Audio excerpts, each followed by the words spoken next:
Hi there, my name is Philo Beck, and indeed the Rabbi from another planet. Please like, share, and subscribe, and ring the little bell so you are notified when new videos drop. And the ongoing implosion, which is happening pretty darn quick, of the comic book industry is a fascinating story, which I am very, very into. I'm very, very into it because there's a lot going on with it, which I just think is wild, and there's just a lot of what's the word I'm looking for? Justice, Schadenfreude. I'm not sure what the correct term is. There's a lot of a lot of that going on, which really does appeal to me, and I always really like the Comicsgate stuff, the Comicsgate books that I saw. Listen, if anybody's doing a Comicsgate book or that kind of realm of book, and they want to get in contact, send me an issue to review, I would love to do that, and I am already favorably disposed to you. If it's look, you send me a book and I hate it and I really don't like it, I won't trash it. I won't review it.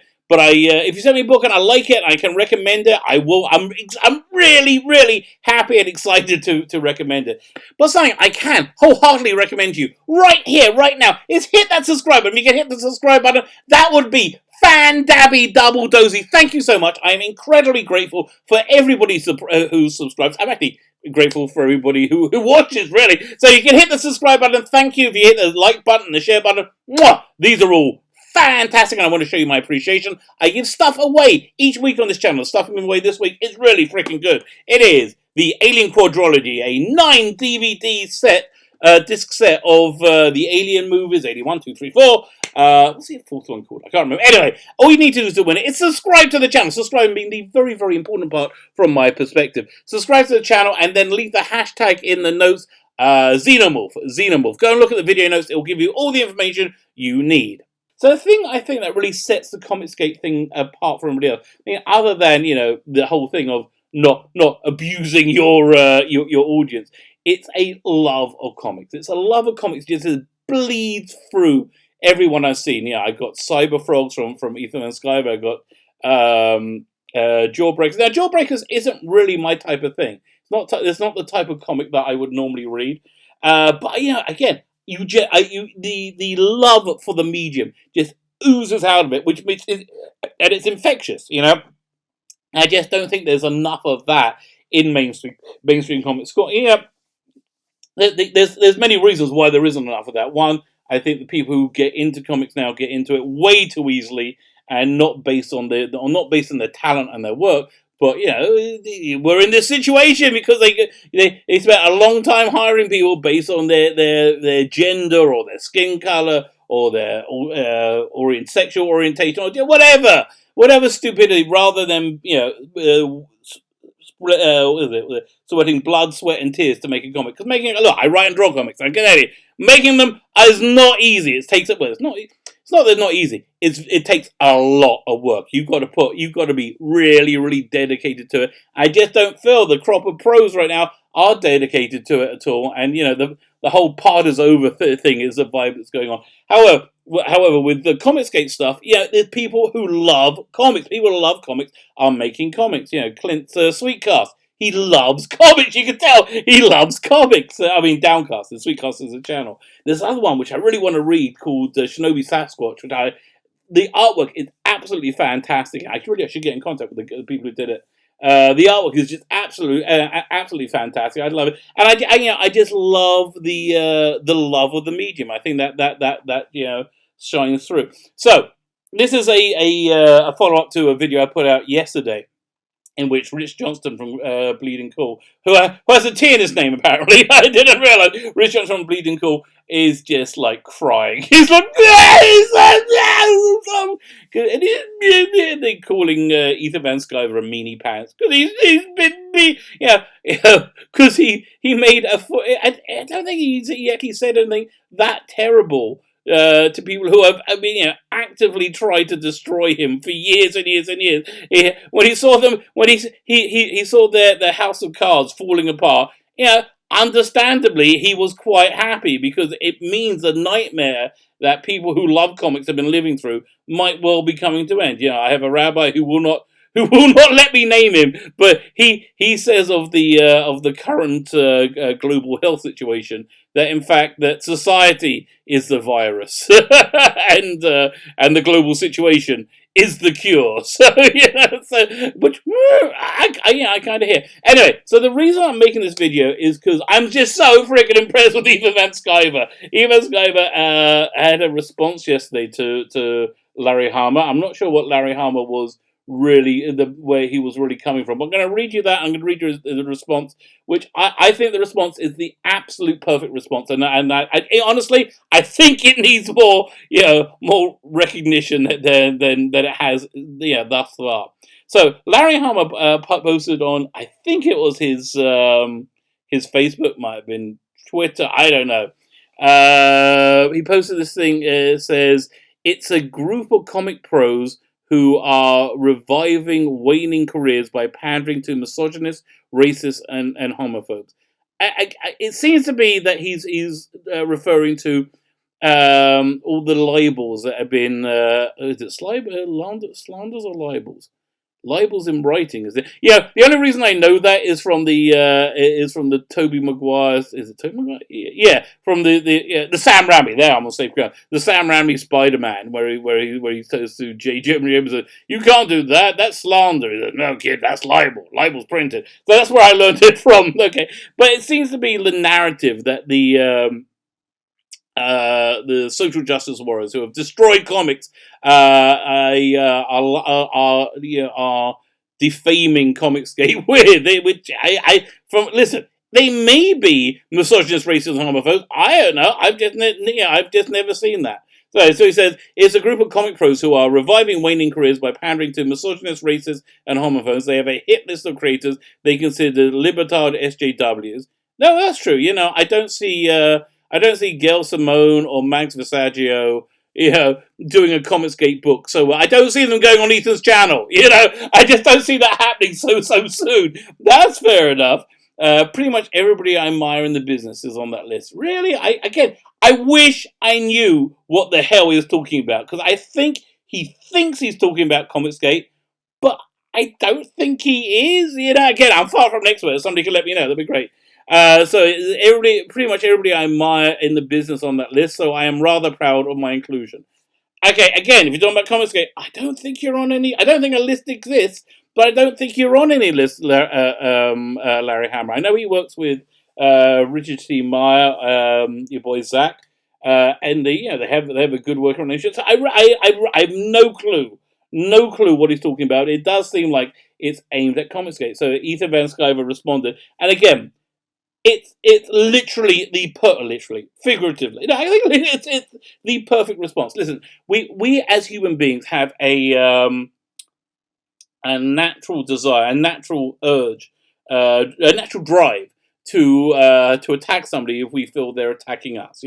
We have a fight or flight reflex, and more often than not, if you're what's called a toxic male, you will fight rather than fly. You have a fight, but what's much better is if you do what Van Sciver's did here, and suppress that urge. Whenever you do anything out of anger, it always is a bad idea. Okay, it's always a bad idea. Yeah, and I've seen it so many times in my life. And it's always better to be nice rather than be snide if you can. And I know the urge is to attack somebody when they feel they're attacking you. But hats off to Ethan on this, because he chose the attack. He chose the response of not attacking, but being incredibly respectful. And if you're respectful, and if ever someone's attacking you and you're loving back them, and you're not just like pretending to be loving, like again, Richard Johnston says he's very happy for Ethan because he's found a alternative way to make comics. He's not happy at all. He is so unhappy, which that article was so freaking clear about. But if you can be genuinely loving, and that means you have to see, look, the way I do it makes it easier for me because I'm religious. So I think every human being, every being has a soul within them, has this has this, and you don't have to be religious to believe that, but I think everyone's got a metaphysical dimension to them, and that metaphysical dimension is intrinsically good, wants to be good and needs to be good. And so if you can see, and if you imagine everybody's like that, no matter how crappy they're being to you, and then they put this like soul into a body, and the body is confused. The body gets like, the body's got this thing in it called it's called a lower soul, as I heard it referred to, and it's a short-term pleasure seeker. It will do whatever it can to get pleasure in the short term, but you can talk that thing down. You can say, listen, I understand doing a couple of lines of coke is going to be super, super fun, but then you've got to pay for the coke, and it's going to kill you, and it's not very good for you, and it probably doesn't make you the person you want to be. You can probably talk yourself down from it, but it's a short-term pleasure seeker. So if you can talk that down, you're always in a good situation. Again, which is what Van Sciver did right here. So let me read you his response, which is, again, very, very good. So he responded to Larry Hama. Larry Hama, by the way, was the writer for G.I. Joe. G.I. Joe comics, I think. So Ethan said, "I've got bad news for you, Larry Hama." It looks like he tagged him, but Larry Hama's not following him or something. I don't know. That's sad. Oh, that's so sad. They came up with this idea for like these people to get digital releases, and then they'll pick up their print releases when they're printed in a few months from now, assuming the comic book store is still in that program is still around. But the person running it had chain blocked all the Comicsgate people, like 30,000 of your potential audience. He chain blocked. So it looks like Larry's done saying, "Oh, Larry, it's a mistake," but people make mistakes. Okay, so Ethan responded, "I've got bad news for you, Larry Hama. If there were a list, which there isn't, you wouldn't be on it. 100% correct. We love you." And again, it's not like Johnston saying platitudes. He loves Richard C. Meyer, and this is something that happens in life. You can have people you admire, people you respect, and you're going to find yourself in conflict with them, because here's the truth that nobody really wants to deal with. Everybody is human. Everybody is human, and everybody makes mistakes. So we love you. Richard C. Meyer especially admires you and cites your comics as the reason he chose to enlist and serve his country. Wow. Wow. I don't think you can get a higher compliment. Thank you for your service. Thank you for inspiring that service. Your G.I. Joe comics and their lessons in loyalty inspired us to stand up for each other as your friends tried to exert pressure on us to portray what we knew was right. We stood behind Richard C. Meyer in his lawsuit against Mark Waid. Boy, is he in trouble! Tell you, if the comic book industry is over, I don't. He's doing like this humanity first stuff that's not going to sell. I don't know how long that's going to be funded. If this court case comes to, if it hits court like in the next 6 months, Mark Waid is in major trouble, because he's got a massive loss of income. And he's going to be hit with a massive fine. I think there's going to be millions and millions he's going to have to pay. Go for it, Richard C. Meyer. I'm so behind you on that one. Your boy Zach, we love you. We stood behind Richard C. Meyer in his lawsuit against Mark Waid because of your G.I. Joe comics, and we have stood together in solidarity in not giving Kickstarter business because their persecution of conservatives and political discrimination. You taught us what it means to be real American heroes.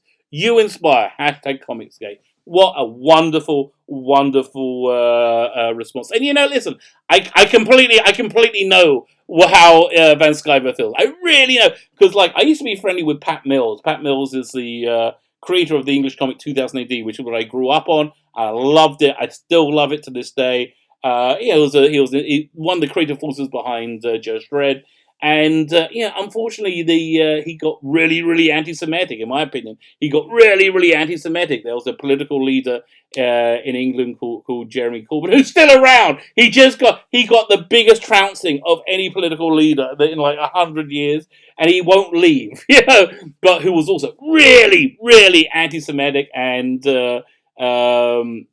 Pat Mills is a great advocate of his, and so he just went headlong into anti-Semitism, personally directed against me. So I know exactly how Van Sciver must be feeling. And Tony, hats off to you for a really, really genuinely classy response. I think this is completely tears up the narrative that Bleeding Cool Richard Johnson was trying to spin yesterday, which was a pathetic narrative saying that even Van Sciver's a meanie pants. If he's a meanie pants, he wouldn't have done that. I'm sorry. It's such an impressive response. I think. Listen, if you've never read a Comicsgate comic before, he's got Indiegogo on right now. I so recommend it. Firstly, it's a great comic. It's such a great comic, Cyberfrog. But more than that, it's I think people of good character are so few and far between, especially in comic books. Their good behavior should always be rewarded. My name is Felix Beck, and the Rabbi from another planet. Please like, share, and subscribe. Ring the little bell so you're notified when new videos drop, and have yourself a fantastic day.